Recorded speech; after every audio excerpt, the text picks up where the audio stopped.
Muchas gracias. Mi nombre es José Pablo Vélez. Voy a presentar la experiencia, los trabajos que vamos a presentar ahora con el doctor Rafael Arias, la experiencia conjunta de 2 cirujanos en el centro, en la clínica Imbanaco de la ciudad de Cali. Es un hospital de 4º nivel donde realizamos unas 400 cirugías anuales aproximadamente, y la experiencia del doctor Arias y la experiencia mía. ¿Qué hacer con un paciente bypass gástrico que regana peso? Eso ha sido siempre algo difícil. Trabajar sobre el pouch, trabajar sobre la anastomosis, alargar las asas. Inicialmente en nuestra experiencia de cirugía bariátrica, hace unos 18 o 20 años, empezamos a hacer procedimientos de Scopinaro. Logramos hacer unos 120 derivaciones biliopancreáticas de Scopinaro, con buenos resultados de pérdida de peso, pero con unas dificultades tremendas desde el punto de vista nutricional, con unos problemas severos, con necesidad de revertir a muchos pacientes. Posteriormente hicimos algunos alargamientos de asa, pero es muy difícil saber qué tanto alargo el asa para que el paciente pierda peso, pero para que no se me desnutra. Entonces abandonamos también esos procedimientos. Esta experiencia es una experiencia de mi grupo de trabajo. Estos son pacientes operados por el doctor Diego Toro y yo los últimos 40 meses. Son pacientes que tuvieron bypass gástrico en YDRU entre 5 y 17 años antes, llevaban 5 y 17 años de operados, y utilizamos el principio del VAGUA, que es una asa común de al menos 3 metros del VAGUA y del SADI. Lo que sabemos que los 3 metros o 2,50 son buenos para perder peso, los 2,50 un poco peligrosos para la desnutrición. Entonces los 3 metros los tomamos como distancia mínima a la que pudiéramos, digamos, acercarnos, como en el VAGUA, para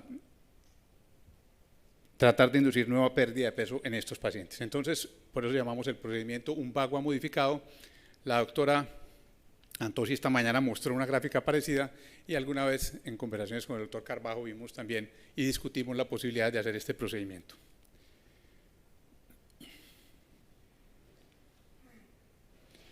Los pacientes con bypass gástrico se presentan con problemas de reganancia de peso o pérdida de peso insuficiente. Todavía me llama la atención que hay grupos frecuentemente en el país que consideran que el bypass gástrico es para masas corporales mayores y la manga gástrica para masas corporales menores. Un concepto que es muy debatible, porque ya se ha demostrado que la pérdida de peso de ambos procedimientos realizados en condiciones adecuadas es similar. En algunos de estos pacientes teníamos antecedentes, como el bandeo del bypass.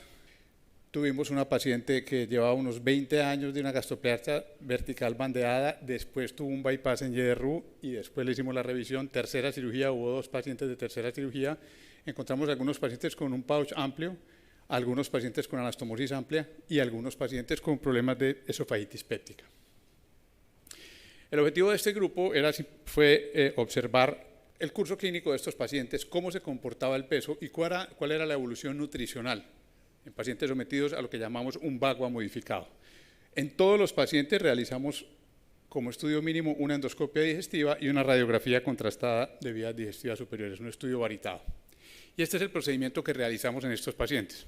En todos los pacientes hicimos una revisión o un trimming del complejo anastomosis pouch, similar a lo que Gagnier describió alguna vez como un sleeve del complejo anastomosis y el candy cane. Quitamos el asa, quitamos el pouch si era grande, y con una sonda de calibración en posición hicimos un trimming para tratar de reducir el tamaño de la anastomosis a un diámetro aproximado de 12 milímetros. Dejamos una asa alimentaria de 30 centímetros, el resto de la asa alimentaria la dejamos como una asa ciega. Y nos fuimos a la válvula ileocecal y medimos entre 320 y 350 centímetros e hicimos una anastomosis allí. Entonces, esto se parece a un SADI o se parece a un VAGUA. Nosotros lo llamamos un VAGUA modificado. Como teníamos un pouch pequeño, no podíamos pegarnos allí porque las posibilidades de un reflujo severo eran importantes. Entonces, dejamos un segmento de esta misma asa de 30 a 50 centímetros para evitar el reflujo y para tratar el reflujo, porque algunos de estos pacientes consultaron por reganancia de peso y síntomas de reflujo severo. La cirugía se realizó por vía laparoscópica en todos los pacientes. La hospitalización fue de 1 noche, no utilizamos drenes en ninguno de los casos. El tiempo quirúrgico estuvo entre 60 y 90 minutos. Todos los pacientes iniciaron vía oral el mismo día de la cirugía, apenas llegaban a su habitación, un promedio de 6 horas. Todos los pacientes fueron advertidos de la necesidad de suplementación de micronutrientes. Valga aclarar que muchos de estos pacientes llevaban 5 a 17 años y muchos abandonaban la suplementación, que decían que ya llevaban mucho tiempo, que ya no tenían que tomarla, y eso es muy frecuente en los pacientes que tienen estos procedimientos. Y se hizo una recomendación por un alto consumo de proteína, advirtiendo la posibilidad de malnutrición y en un consentimiento informado la posibilidad de que el procedimiento tuviera que ser revertido de alguna manera por problemas de malnutrición. Una serie de casos con 11 pacientes de 5 a 17 años después de la cirugía índice, que fue 10 pacientes con bypass gástrico y un paciente con escopinaro. Ahora les cuento el escopinaro. Este es uno de los escopinaros nuestros. Ese paciente escopinaro tiene 17 años de cirugía al momento que lo operamos. La evolución, el seguimiento de los pacientes ha estado entre 60 y 40 meses y evaluamos parámetros tanto de pérdida de peso como nutricionales y número de deposiciones.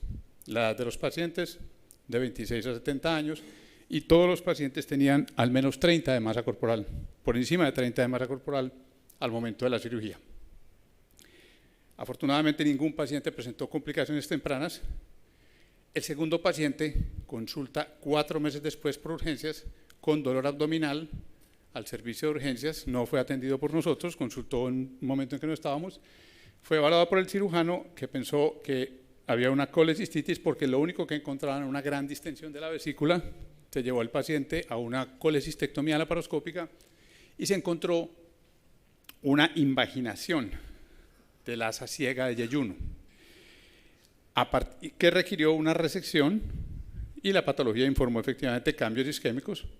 El paciente se recuperó satisfactoriamente después de la resección. A partir de ese momento, en los casos siguientes, empezamos a fijar el asa ciega. 2 puntos al asa ciega para evitar que el asa se invaginara. Los primeros 2 casos no lo tuvieron. La primera paciente está muy bien, pero la segunda paciente nos hizo esa invaginación. Entonces, adicionamos ese cambio, llegamos en la técnica que estábamos haciendo. Fijar el asa para evitar invaginación. Esta es la evolución de la masa corporal en todos estos pacientes. Si ustedes observan, en todos los pacientes hasta ahora, la pérdida de peso que hemos observado es una pérdida de peso muy significativa. Este es el peso del grupo de pacientes antes de operarse de cirugía bariátrica, la primera cirugía. Este fue el punto más bajo de los pacientes. Este es el punto al momento de reoperarse y este es el punto en que los pacientes van. Ustedes observan, hay una curva que es francamente descendente y el seguimiento hasta el momento ha mostrado buena pérdida de peso con buen mantenimiento hasta este momento. Como les digo, el seguimiento es de 6 a 40 meses y esperamos estar reportando en la medida que vaya pasando el tiempo. Aquí vamos a observar el porcentaje del exceso de peso perdido y ustedes observan que es un porcentaje muy significativo, ¿sí? Estando en la mayoría de los pacientes por encima del 50% del exceso de peso. Este paciente lleva menos tiempo y ese paciente es un paciente de las islas del Caribe que tuvo una pérdida de peso masiva y reganó completamente toda su pérdida de peso al momento de la reoperación. Número de deposiciones de estos pacientes, la mayoría de los pacientes 1 o 2 deposiciones al día, 3 a 5 deposiciones al día, el 9% de los pacientes. Los pacientes que tenían reflujo, de los pacientes que operamos, el 45% referían mucho reflujo, se corrigieron los síntomas en el 100% de los casos, pero en la valoración posoperatoria encontramos que uno de ellos tenía una esofagitis grado A pesar de que ya no tenía síntomas de reflujo, era un paciente que tenía un pouch amplio, y ese paciente antes de esa cirugía tuvo úlcera anastomótica en varias ocasiones. El paciente del escopinaro, lo operamos en el 2015, bajó de 50 a 35 de masa corporal. En el 2018 tenía 36 y se quedó allí. Que es un problema que tienen los pacientes de escopinaro en nuestro medio. Son grandes comedores de harina y tienen el riesgo de malnutrición porque comen menos proteína. Entonces este paciente estaba bien nutricionalmente, pero frenó su pérdida de peso porque en Escopinaro dejamos estómagos muy grandes. Este paciente hoy tiene 21 de masa corporal, tiene un peso de 67 kilogramos con una albúmina de 4,3 y una hemoglobina de 12. Vamos a avanzar aquí rápidamente. Esto es interesante. 3 de los pacientes, a pesar de tener un estudio completo, tenían fístulas gastrogástricas. 2 de ellos fístulas reales, o sea, se comunicó el estómago de arriba con el de abajo, y otro paciente que venía de otra ciudad nunca tuvo una sección completa. Nos dimos cuenta que la serosa estaba intacta, o sea, que hicieron el corte del estómago y el último extremo quedó comunicado y el paciente ganó peso. Esos pacientes tenían radiografía de vías digestivas y en ninguno se evidenció la fístula. Esta es otra paciente que tuvo un sleeve gástrico en reloj de arena, la convirtieron a bypass gástrico y le dejaron un saco muy grande con úlcera anastomótica muy problemática y lo revisamos a Bagua porque tenía un estómago muy grande.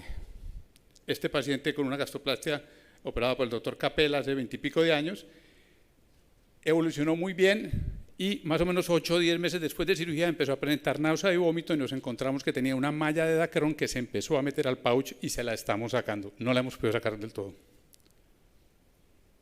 Y para terminar, esto que me parece que es muy importante, no nos preocupa que el paciente pierda peso si sacrificamos su seguridad.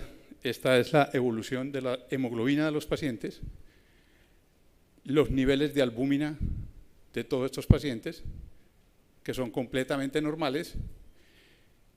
El comportamiento del colesterol, los triglicéridos es igual al de los pacientes de derivación biliopancreática de SAI y de suite duodenal, tiene una corrección tremenda de esos parámetros. Deficiencia de vitamina D en algunos pacientes, hemoglobina glicosilada normal en todos los pacientes. Consideramos que la revisión de un bypass gástrico en YRU a un Bagua modificado parece ser una cirugía segura y efectiva en el mediano plazo. Solamente podemos hablar de 6 a 40 meses. Estamos haciendo este procedimiento y tenemos un número ahora un poco mayor de pacientes y esperamos poderlo reportar y publicar en el futuro. Muchas gracias.